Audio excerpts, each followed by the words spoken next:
Hello, my name is Geogen, and welcome back to World of Tanks.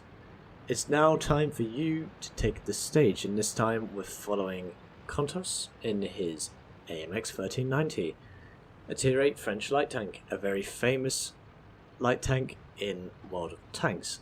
It is unique in the fact that it has a 6-shot autoloader with its 90mm gun, and a lot of players like to use this in random battles as well as, I believe, clan battles and the I've forgotten the other one.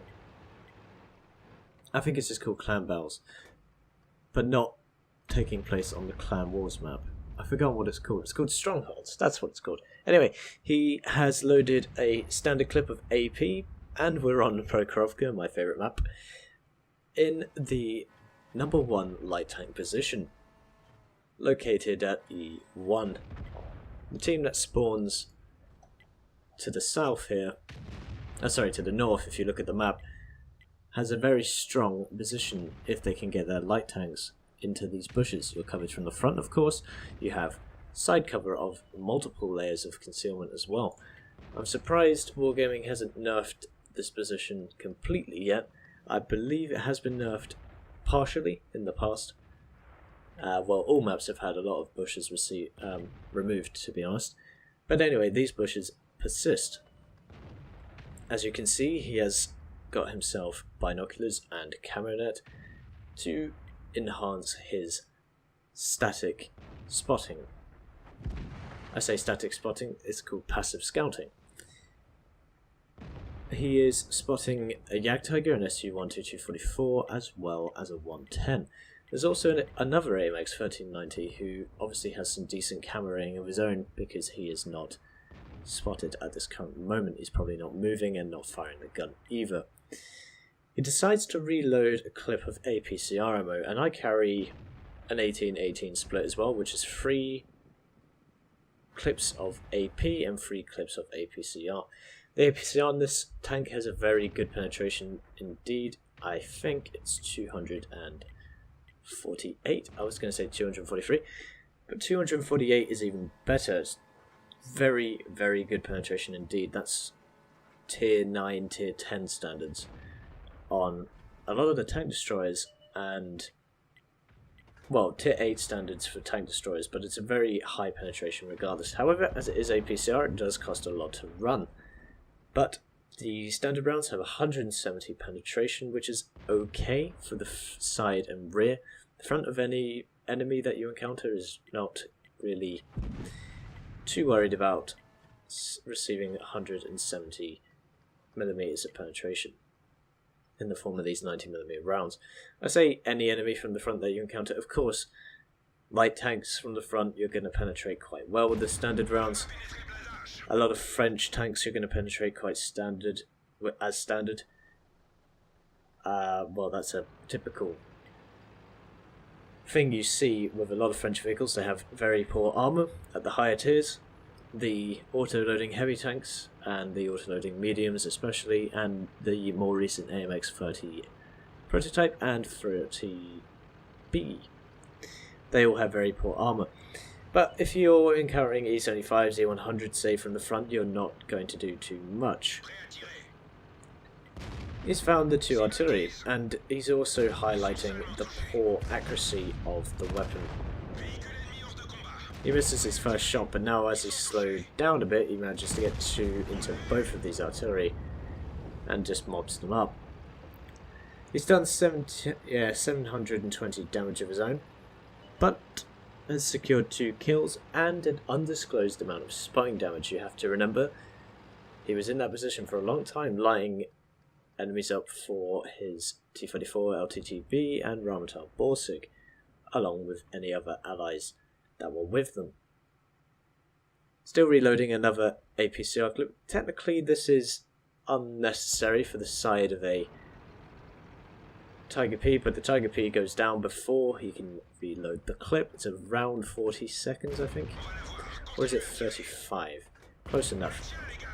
Side of an E50, again, technically unnecessary for 170 is fine, but again, if you've got it loaded and there's enemies in front of you, it doesn't really matter. As you can see, Kontos is very good in his AMX 1390. He's got 2 marks of excellence on the barrel. He's a very distinguished player himself. In his other vehicles, I would imagine a much better AMX 1390 driver than I am. I struggle with the long reload and the high dispersion and relative inaccuracy when you're on the move. I quite like active tactics when playing other light tanks. Usually my M41 Walker Warlock, you can get away with shooting on the move. You still got that APCR loaded, and going through the side of an ST1's turret is, well, I think he's thankful that he had the APCR loaded, because it's unlikely that would have gone in the side. Even though the side of a tank is generally less armoured, as you well know, the side of the ST1's turret is very strong. Very good camera rating on his crew, even though he did get spotted there.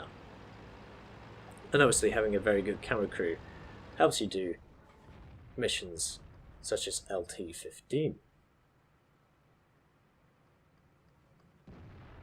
So just reloading the last clip now, but I don't think he's going to reload quite in time, and there he goes.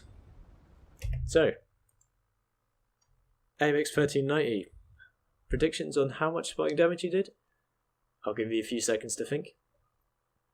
Okay, well, let's have a look at the post-game stats. So here we are with Kontos' post-game stats.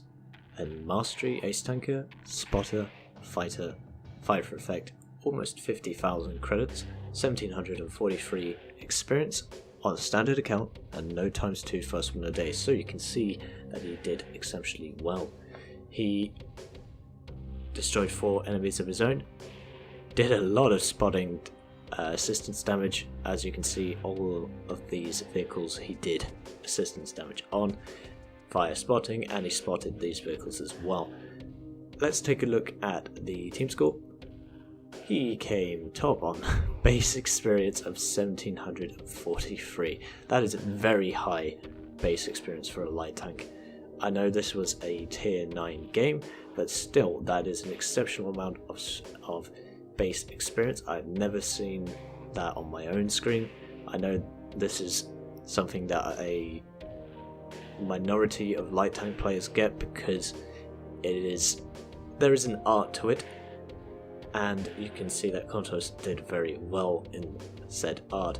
On the enemy team, they didn't really get a huge amount of damage done, probably because the momentum was carried forward by the help of Kontos and other light tanks in spotting the enemy, and then the entire team pushed forward a lot more quicker than on other instances of this map where I have been stuck at the back of the map just waiting, because I know if I go in front in my heavy tank I will get lit up and everyone will shoot at me. So good to see that the light tanks were doing their job and people weren't messing around at the back. So in terms of spotting damage, he conducted 8,146 assistance / spotting damage. That is an absurd amount of spotting damage. That is excellent to see. Very, very nice. And the enemy team, of course, they were unaware until it was too late, really. The team that Kontos had used his spots to cause a horrendous amount of damage to the enemy, and therefore he managed to pick up 1743 base experience and 8,000 assistance damage. Very, very, very nice. He also managed to do almost 2,000 damage of his own, so that's 10,000 damage in a light tank in a tier 8 light tank in a tier 9 game. Very good. He was also very accurate with his shooting. I know he fired a lot of APCR, but I tend to do so in this tank as well. I just want to be secure in the penetration opportunities that I get on enemy tanks. 12 shots fired, 11 hits, 10 penetrations. Very good ratios there. 7 enemy vehicles spotted, 5 damaged and 4 destroyed, and he almost travelled 2 kilometers. I know that's a very arbitrary value, it doesn't really matter. However, because he did fire that APCR, he spent so much on ammunition, 57,000 on ammunition and 8,000 in the red. Regardless, that was a very, very well played game. So to conclude, Kontos, thank you very much for sending this in, or rather Promaniac for sending this in on behalf even of Kontos. Kontos here played a very, very good game in his AMX 1390. He showed restraint. He did not fire the gun when he reached this position, as you see on screen now. This is a very, very strong position, as I said earlier. If you have a very good camo crew, a nice camo net and binoculars, and you're in an AMX 1390, a Speer Panzer II RU251, a T49 even, or a WZ132, those are very popular tanks, then you will be able to get good spots on all of these areas, as you can see here from this highlight from this aerial view. Enemy tanks always tend to try and advance up here, or rather in some cases defend here, but as you can see, Kontos managed to do a great amount of work for his team and picked up a good payoff in terms of experience. Unfortunately, the use of APCR means the ammo costs were very high and he lost a lot of money, but regardless, very well played. So if you enjoyed the video, please be sure to leave a like down below, tell me your thoughts on the MX 1390, and as always, I've been Geogen, this has been Wargaming, and I'll see you chaps and chapettes in the next one.